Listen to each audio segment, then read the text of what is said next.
Hey guys, I am on my one wheel riding in Shenzhen. It's like a little scooter thing. And I'm on my way to a tap room that's just open. As you guys may already know, I own a bar slash craft beer brand here, brew pub, and there's a couple of Hong Kong guys that have opened up a new little location using my brand name. I've actually never ever been to the location through their entire construction. I just haven't had time. And I found out today they sent some pictures in the group. They're open. Well, kind of, not officially open, but you know, they're still organizing stuff in the store. So I thought I'd go and show you guys basically the exact same time that I see it for the first time ever. I'm pretty excited about it. It looked pretty good in the pictures. But yeah, so let me show you a little bit of the scenery here. Let me see how can I flip this camera here. And there we go. It took a little while to figure out how to switch the camera here. So I'm heading towards what is called the Shekou area of Shenzhen. And that's probably, I guess it's where most of the foreigners live in Shenzhen. Out of all of the kind of expat areas, Shekou is the hot spot. It used to be where a lot of the oil industry guys used to live, a lot of foreign employees. I don't think there's as much activity going on in regards to that now, but a lot of teachers, a lot of international schools and stuff like that. And actually for my first few years in Shenzhen, I didn't really know much about the foreign community. I didn't even realize Shekou was the place for foreigners. And that actually kind of worked out good because I did not have much of a foreigner friend circle, mostly Chinese. And that's what really pushed me to learn Chinese, because a lot of those guys didn't even speak English. So I attribute a lot of my current Chinese speaking ability to that now. But now I know a bunch of them, especially now that I open a bar. Of course, get a lot of foreign guys that come in, even though my particular brew pub is about 90% Chinese customer base. And but once you get into the restaurant industry, you start to know the other foreigners who have opened up bars and restaurants here, and it's a pretty close-knit community. A little bit of drama too, actually some pretty interesting ones. I'll have to tell you guys about some of them sometime. A couple of them really blew up. But that's an interesting story for next time. For now, it's about beer and this new tap room. Anyways, let me pause this for a little bit here, and then I will, once I get a little bit closer, I'll show you guys the actual location. What I'll do is I'll turn it on as I'm approaching too, so you guys see it the first time that I'm seeing it as well. I think I'm almost there, so I'm turning this guy back on, and I'm pretty sure I got to make a right at these lights. Oh, I know where this is now. I should mention to you guys it's 9:30 here, in case you're wondering what time it is. 9:30 on a, what is it, a Tuesday night?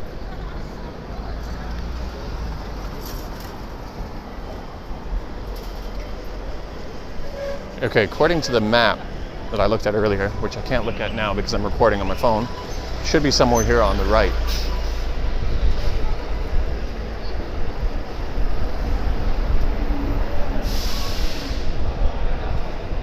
So this is basically a franchise location. They're working together with me. They're selling our the beer that we produce. And oh, I see it. I see it. I see my logo. I see my brand name.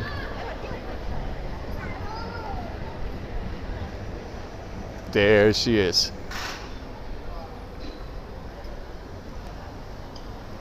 All right, I'm gonna jump off of this.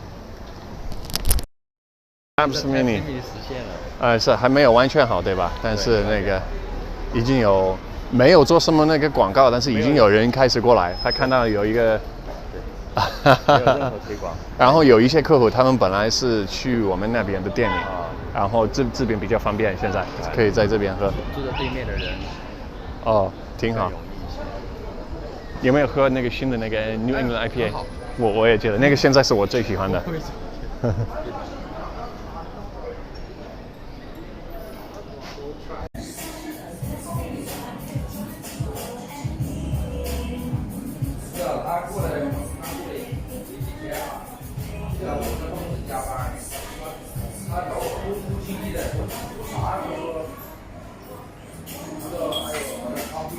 This is pretty cool. This is the bathroom door. It looks like a fridge. You open it up, bathroom's inside. I like that.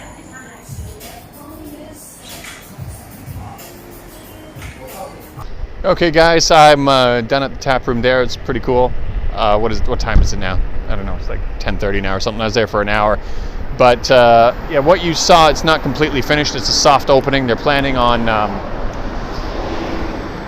having their official opening after Chinese New Year. So what is that? I think Chinese New Year starts on January 25th, if I'm not mistaken.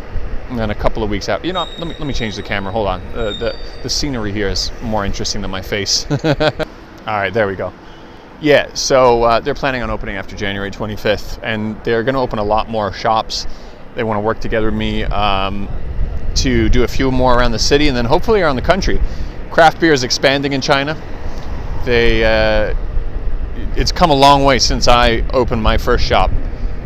I remember when customers came in and they were drinking our most basic of beers. And I know if you know anything about beers, a craft beer, you'll know IBU ratings, which is like the bitterness rating. And they were drinking some of our beers, which were on the lowest end of the IBU scale, and saying, "Oh man, this is way too bitter for me." And then they'd go back and they would continue drinking their commercial beers, like Qingdao or Budweiser or whatever. Then an interesting thing would happen. 1 or 2 months later, they'd come back and they'd say, "You know what? That beer tastes like nothing. It's water."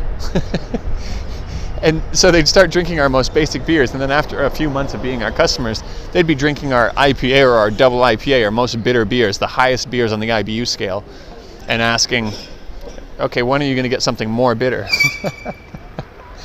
You know, of course, I mean, craft beer and commercial beer is like, they're almost like two completely different things, and you can't really compare them. Like, you know, you would have a commercial beer drinker and a craft beer drinker, and they're two completely different categories. But people are kind of catching on to it here. An interesting thing happened, though, with the craft beer market in China is that whereas in the US, when the craft beer market started, you had a bunch of people making something they loved, and they had no idea whether it was going to work or not. And so you had a lot of people that they weren't really concerned if it ended up being a huge success or not. They were just having fun doing what they were doing. Of course, they were going to try their hardest to make it work. But in China, you got a little bit of a different dynamic with craft beer. They've seen overseas how big craft beer has become. They've seen, you know, billion-dollar buyouts of what was it, Ballast Point, and other craft beer breweries. And there's a lot of people jumping the gun here. There's a lot of people in craft beer in China just because of the potential money. And so it's kind of flooded the market a little bit before it's been ready. I mean, when I started, I was pretty much the only craft beer bar, or brew pub at least, in Shenzhen of that scale. But over the last 5 years, there's been a lot of people jumping on the bandwagon. But and unfortunately, what comes with that is there's a lot of stuff out there that's pretty poor quality, but there's also a lot of guys doing some really interesting stuff all over the country. Not only foreigners doing craft beer in China. Some of the most innovative, interesting beers I've had have been from Chinese brewers and Chinese locally owned craft beer breweries. But yeah. That's my little craft beer talk and tap room talk for today. It's quite a bit different than what you guys are probably used to. But I better get focused on riding this one wheel with a little bit more care, especially after I've had a few drinks. And I will see you guys again next time, probably on a little bit more of a serious video as usual for the next one. Catch you guys next time.